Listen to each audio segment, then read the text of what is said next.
salam sejahtera bagi kita semua. Yang saya hormati Ibu dosen etika profesi dan teman-teman yang saya banggakan. Selamat datang dalam video presentasi kami. Saya akan menjadi moderator dalam video presentasi ini. Kami dari kelompok 4 telah bekerja sama dalam penyusunan presentasi ini. Topik presentasi yang kami bahas adalah etika profesi dalam bidang IT.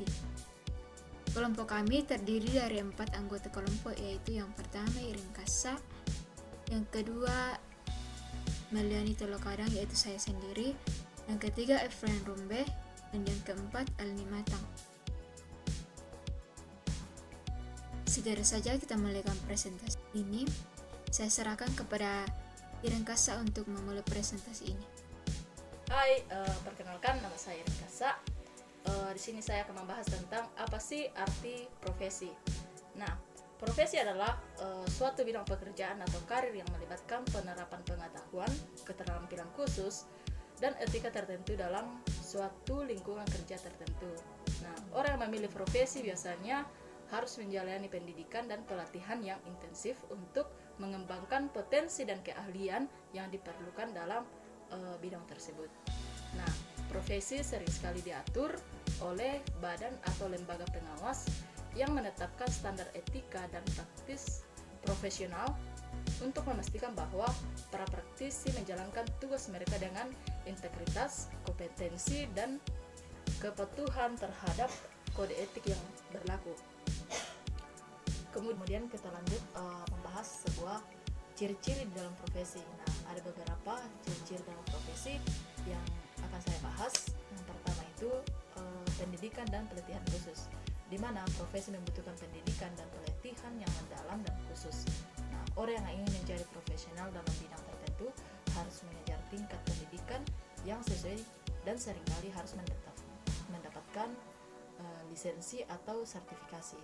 Kemudian yang kedua itu pengetahuan dan keterampilan khusus. Nah, profesional memiliki pengetahuan yang mendalam dalam bidangnya dan keterampilan yang diperlukan untuk menjalankan tugas-tugas mereka. Nah, mereka harus memahami prinsip-prinsip dasar, teori, praktik, dan yang pasti relevan. Kemudian yang ketiga itu kode etik profesional. Nah, setiap profesi pastinya memiliki etika atau etika profesional yang mengatur perilaku dan tindakan para profesional. Nah, kode etik ini mendorong integritas, kejujuran, dan tanggung jawab dalam menjalankan setiap tugas mereka. Kemudian yang keempat itu otonomi. Nah, di mana profesional memiliki otonomi dalam membuat keputusan yang berkaitan dengan bidang mereka, dan mereka harus bertanggung jawab atas tindakan mereka. Nah, mereka tidak harus mengikuti perintah langsung dari atasan, tetapi mereka harus menjalankan tanggung jawab mereka sesuai dengan standar profesional dan etika. Kemudian yang kelima adalah tanggung jawab sosial, di mana profesi seringkali memiliki tanggung jawab sosial dalam memberi layanan yang bermanfaat bagi masyarakat atau klien mereka. Nah, mereka harus bekerja untuk kepentingan umum dan menghindari konflik kepentingan. Kemudian yang keenam adalah regulasi dan pengawasan.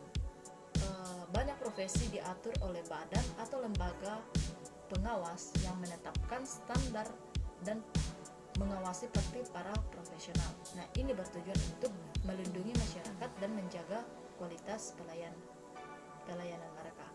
Kemudian yang ketujuh adalah memberikan layanan pada klien atau masyarakat. Profesi seringkali melibatkan pemberian layanan atau nasihat kepada klien atau masyarakat. Nah, profesional harus melayani kepentingan klien atau masyarakat dengan itikat baik. Kemudian yang terakhir itu pengembangan profesional yang berkelanjutan. Nah, profesional harus terus mengembangkan pengetahuan dan keterampilan mereka dengan mengikuti pelatihan dan pendidikan berkelanjutan. Mereka juga harus tetap memahami perkembangan terbaru dalam bidang mereka. Oke. Kemudian kita lanjut tentang syarat-syarat suatu profesi.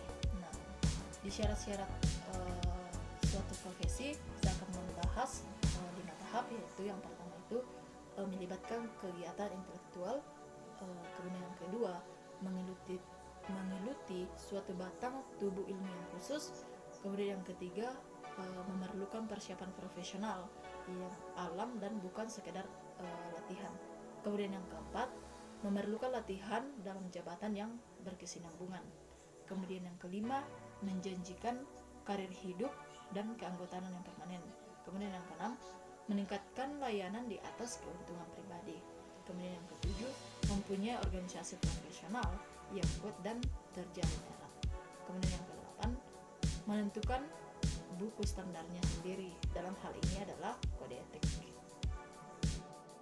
Terima kasih Irin Kasa. Sekarang saya akan melanjutkan presentasi ini dengan topik kode etik profesi dan prinsip-prinsip dasar etika profesi.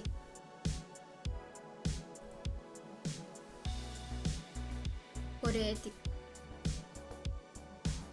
Kode etik berasal dari kata kode dan etik, di mana kode berarti tanda yang memiliki makna yang disepakati bersama. Kemudian etik atau etos yang berasal dari bahasa Yunani yang berarti watak, cara hidup dan adab. Pengertian kode etik profesi. Menurut KBBI menjelaskan bahwa kode etik merupakan norma dan asas yang diterima oleh kelompok tertentu sebagai dasar perilaku. Kode etik profesi sendiri terdiri dari aturan yang menentukan hal-hal yang boleh dan tidak boleh dilakukan oleh seorang dalam menjalankan profesinya. Kode etik profesi diperlukan untuk menjaga profesionalisme lingkungan kerja dan membantu karyawan dalam disiplin melaksanakan tugas mereka. Pelanggaran terhadap kode etik dapat mengakibatkan sanksi berupa peringatan, tindakan tegas atau bahkan pemecatan. Kode etik profesi adalah sebuah panduan yang digunakan oleh kelompok yang menjalankan suatu profesi tertentu. Setiap peserta dalam profesi tersebut wajib mengikuti panduan tersebut dalam setiap kegiatan profesional. Tenaga profesional tersebut tentunya sudah memiliki keahlian dan pengetahuan yang sesuai dengan bidangnya.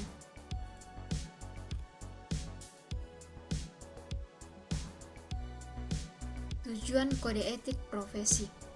Kode etik memiliki berbagai macam fungsi sebagai perlindungan dan pengembangan profesi dalam suatu organisasi tertentu.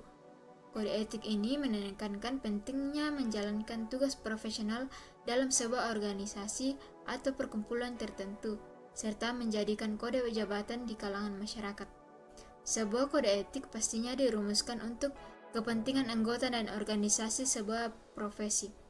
Yang tujuan kode etik yang pertama yaitu menjaga martabat profesional.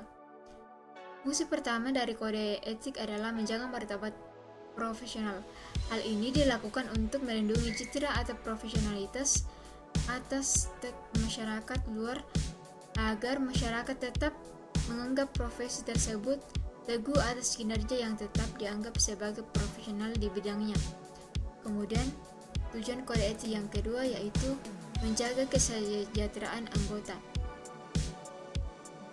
Menjaga kesejahteraan anggota ini meliputi kesehatan fisik, materi, dan kesehatan mental yang harus tetap dijaga untuk mempertahankan kinerja setiap tenaga profesional yang dinaungi oleh sebuah organisasi profesi tertentu.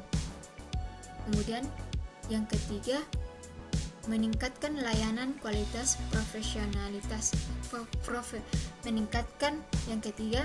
Meningkatkan layanan kualitas profesional. Fungsi ini pasti memuat sebuah tujuan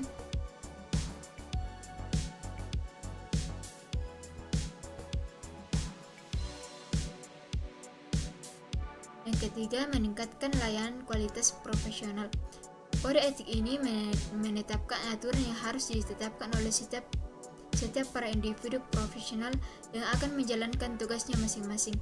meningkatkan kualitas profesional juga merupakan sebuah tujuan utama organisasi induk yang menaungi sebuah tenaga profesional tertentu.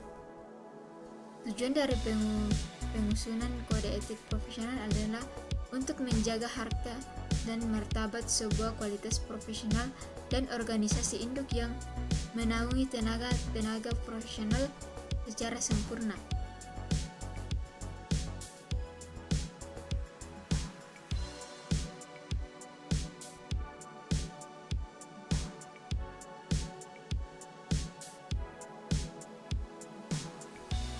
Prinsip-prinsip kode etik profesi. Yang pertama, integritas.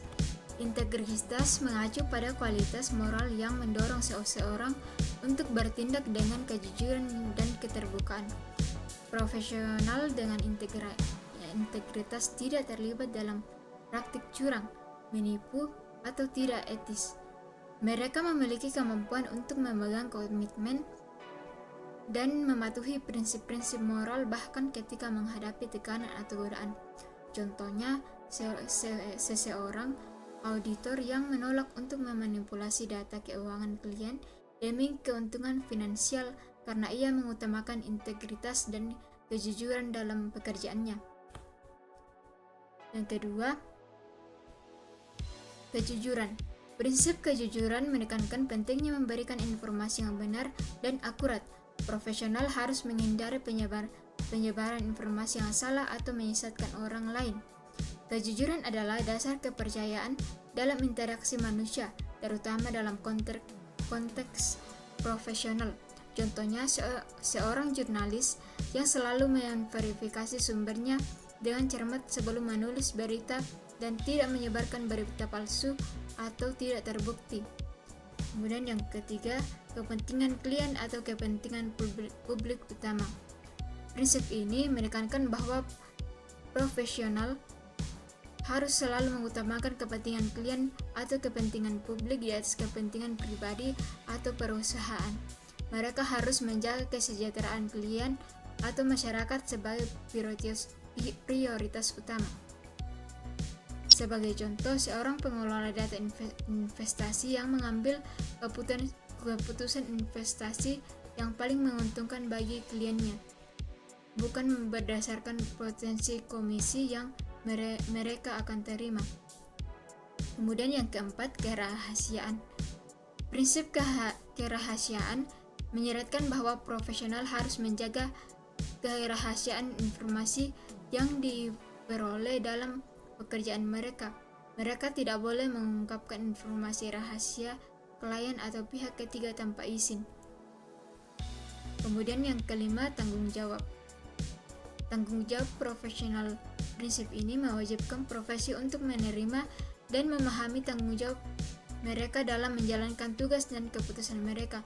Mereka harus sadar akan implementasi etis dari tindakan mereka. Contohnya, seorang insinyur sipil yang memastikan bahwa bangunan yang mereka rancang memenuhi syarat keselamatan yang berlaku dan tidak membahayakan masyarakat. Yang keenam, keadilan dan kesetaraan. Prinsip ini menekankan perlunya memperlakukan semua individu dengan adil dan setara tanpa adanya diskriminasi berdasarkan ras, jenis kelamin, agama, orientasi seksual, dan faktor-faktor pribadi lainnya. Kemudian yang ketujuh, kewajiban profesional. Prinsip ini mendorong profesional untuk menjalankan kewajiban dan tanggung jawab mereka dengan sepenuh hati tanpa menyerah pada tekanan eksternal yang mungkin melalaikan mereka. Contoh, seorang paramedis yang selalu siap memberikan perawatan medis berkualitas tinggi kepada pasien bahkan dalam situasi yang penuh dengan tekanan. Kemudian yang kedelapan, pemeliharaan kompetensi. Prinsip ini mendorong profesional untuk terus belajar dan mengembangkan keterampilan agar tetap kompeten dalam menjalankan pekerjaan mereka. Contohnya, seorang pengembang perangkat lunak yang mengambil kursus dan sertifikat tambahan untuk tetap memahami perkembangan terbaru dalam industri IT. Kemudian yang ke-9, perhatian terhadap dampak sosial. Prinsip ini mewajibkan profesional untuk mempertimbangkan dampak sosial, ekonomi, dan lingkungan dari tindakan mereka. Mereka harus sadar akan konsekuensi etis dari pekerjaan mereka dan berusaha meminimalkan dampak negatif. Contohnya, seorang ilmuwan lingkungan yang berusaha memahami dan mengurangi dampak lingkungan dari proyek industri yang mereka teliti. Demikian presentasi yang dapat saya paparkan. Selanjutnya saya serahkan kepada Elni Matan untuk melanjutkan presentasi.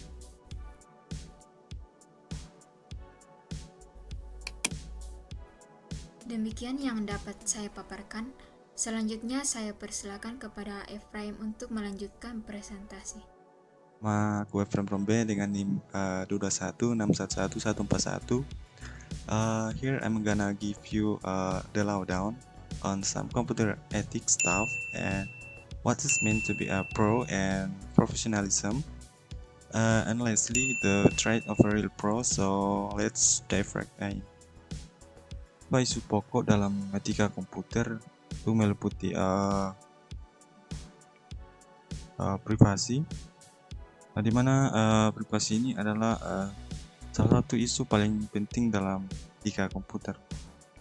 Ya, bagaimana data pribadi kita dikumpulkan atau disimpan, kemudian digunakan oleh perusahaan dan pemerintah. Dan ada keamanan.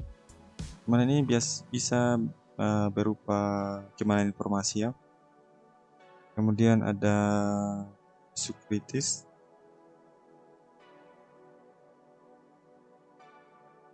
Dengan adanya keamanan ini, kita dapat terlindung dari serangan cyber atau peretas. Kemudian yang ketiga itu ada kepemilikan intelektual. Ini bisa berupa hak cipta atau paten ya, dan lain sebagainya. Kemudian arti profesional. Profesional adalah seseorang yang memiliki kualifikasi, pengetahuan, keterampilan, dan pengalaman yang sesuai dalam suatu bidang atau pekerjaan tertentu. Biasanya mereka memiliki tingkat kompetensi yang tinggi dan memiliki tanggung jawab terhadap tindakan dan keputusan. Kemudian profesional cenderung mengikuti standar etika dan prinsip-prinsip yang relevan dalam pekerjaan mereka. Kemudian profesionalisme itu mengacu pada perilaku, sikap, dan tindakan.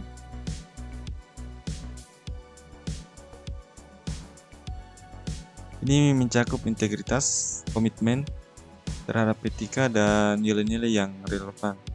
Kemudian yang terakhir itu ada watak kerja seorang profesional. Watak kerja seorang profesional itu selalu berusaha untuk memberikan hasil terbaik dalam pekerjaan mereka.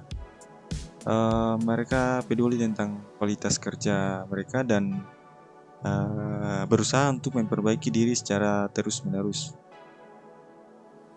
Kemudian kemampuan beradaptasi dalam lingkungan kerja itu terus berubah. Seorang profesional itu harus dapat beradaptasi dengan cepat. Mereka harus siap menghadapi perubahan dan belajar dari pengalaman. Terima kasih Efraim. Selanjutnya saya persilakan kepada Elni untuk melanjutkan presentasi. Halo, perkenalkan nama saya Eldi Matam Gakarua dengan NIM 221611182. Di sini saya akan menjelaskan tentang apa sih sifat-sifat pelaku profesi, sikap seorang profesional, serta prinsip-prinsip dan tanggung jawab seorang profesional. Pertama, sifat-sifat pelaku profesi. Sifat-sifat pelaku profesi dapat meliputi integrasi, kejujuran, tanggung jawab, ketekunan, kecakapan, keterbukaan terhadap pembelajaran, kolaboratif terhadap kemampuan untuk bekerja secara etis, dan menghargai keragaman. Contoh dari sifat-sifat pelaku profesi itu sendiri dalam dunia informatika adalah seorang profesional dalam dunia informatika harus jujur dan adil dalam segala tindakan dalam mengambil keputusan. Yang kedua, sikap seorang profesional. Sikap seorang profesional melibatkan tanggung jawab, dedikasi terhadap pekerjaan, komitmen terhadap standar, kualitas tinggi, kerja tim yang baik, keterbukaan terhadap umpan balik, ketekunan untuk mencapai tujuan, serta orientasi pada solusi. Contoh dari sikap seorang profesional itu sendiri dalam dunia informatika adalah mematuhi kode etik dan standar moral yang berlaku dalam bidang informatika. Yang ketiga, prinsip-prinsip seorang profesional meliputi integrasi, transparansi, komitmen terhadap keunggulan, pelayanan yang baik kepada klien atau masyarakat, penghargaan terhadap keberhasilan, dan konsistensi dalam mematuhi regulasi dan kode etik profesi. Tanggung jawab seorang profesional meliputi kepatuhan terhadap standar profesi, pelayanan yang berkualitas, pengembangan yang terus-menerus, serta kesetiaan terhadap kepentingan klien atau masyarakat. Contoh dari prinsip-prinsip seorang profesional dalam dunia informatika adalah menjaga keamanan sistem data dari ancaman yang mungkin ada. Kemudian contoh dari tanggung jawab seorang profesional dalam dunia informatika adalah bertanggung jawab atas tindakan dan keputusan yang diambil dalam pekerjaan mereka. Terima kasih, Alni. Kesimpulan dari presentasi kami yaitu etika profesi dalam bidang IT adalah seperangkat prinsip dan norma moral yang membimbing perilaku para profesi IT. Prinsip-prinsip etika ini dirancang untuk memastikan bahwa para profesional IT bertindak dengan integritas, kejujuran, dan bertanggung jawab dalam pekerjaan mereka. Pentingnya etika dalam bidang IT adalah untuk memastikan bahwa teknologi digunakan dengan cara yang benar, bermanfaat, dan tidak merugikan. Etika membantu menjalankan kepercayaan masyarakat terhadap teknologi dan para profesional IT. Dengan menjalankan tugas mereka, integritas dan moral yang tinggi, para profesional IT berkontribusi pada pembangunan dunia digital yang lebih aman, adil, dan bertanggung jawab. Demikianlah presentasi yang dapat kami paparkan. Kami berharap apa yang kami sampaikan pada saat ini teman-teman bisa memahami dengan baik dan teman-teman bisa mengaplikasikannya dalam etika profesional. Kami mengucapkan terima kasih kepada Ibu dosen dan teman-teman yang telah menyimak presentasi kami. Sekian dan terima kasih. Audio Jungle.